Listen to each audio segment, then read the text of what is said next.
Erie will be shooting first. That's just a dry scrape of the ice, right? They don't put water down to it. I do believe it's just a dry scrape because they can't wait for it to for the water to dry. But you know, goaltenders like the snow because what it does is it slows them down. They go across from one side to the other on their pads coming across. So they'll slide right out of the net. So they like to rough it up a little bit, get a little snow in there a little bit. Not too much, but just enough. Here comes the first shooter. This is Olver. He's 0 for 2 in the season. A left-handed shot working right up the slot, moving in, backhander, and is stopped. As Hackett might have got the glove on that one. Coming out, I can't see who that is coming out.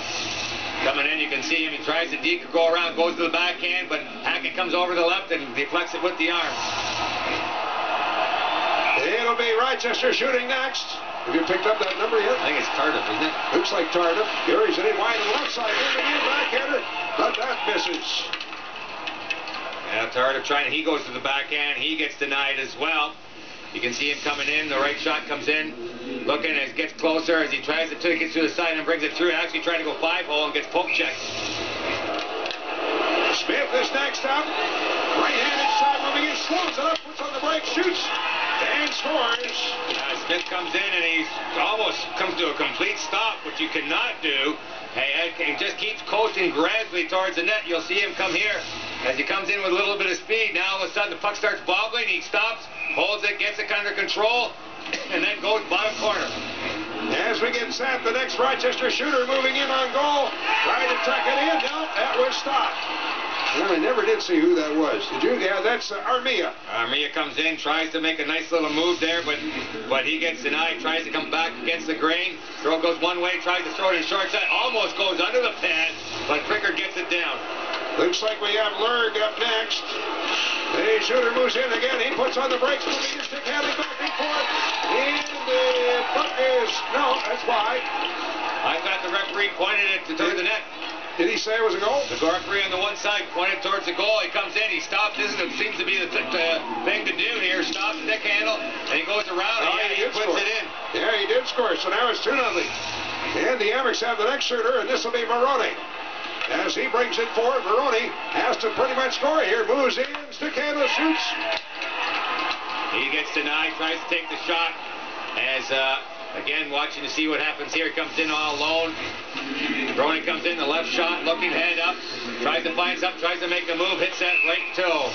So Muirs is the next shooter, and he can put it away here. Right-handed shoot, maneuvering in. John, that's a bad save. Muirs gets denied. He takes the shot. Very similar to what Maroney did here, but ends up coming in.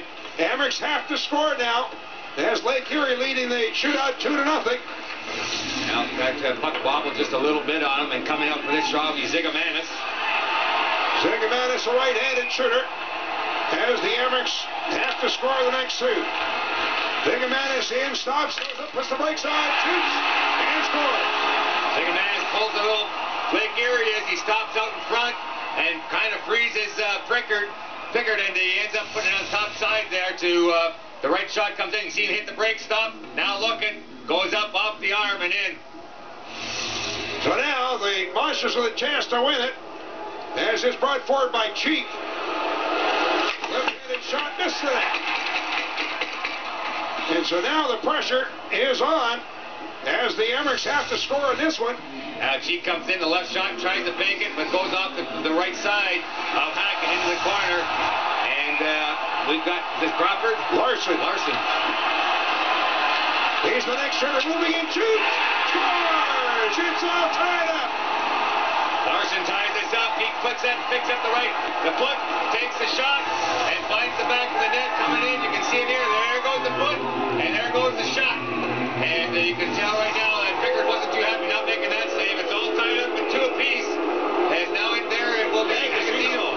He's been the thorn in the side all night long. Puts him on the right side, shoots him with back.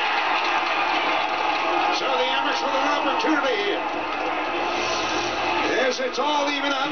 Casino coming in the left shot. You can see here, nice camera angle. Tries to go there in the left pad. Kicked out by Hackett. Nice save. Picking up the shooter, it's Ellis. Ellis, who scored the first goal of the night, could finish it. Brings it in, shoots. Is it in? Yes, it is. He scores. The shootout victory for Matt Ellis.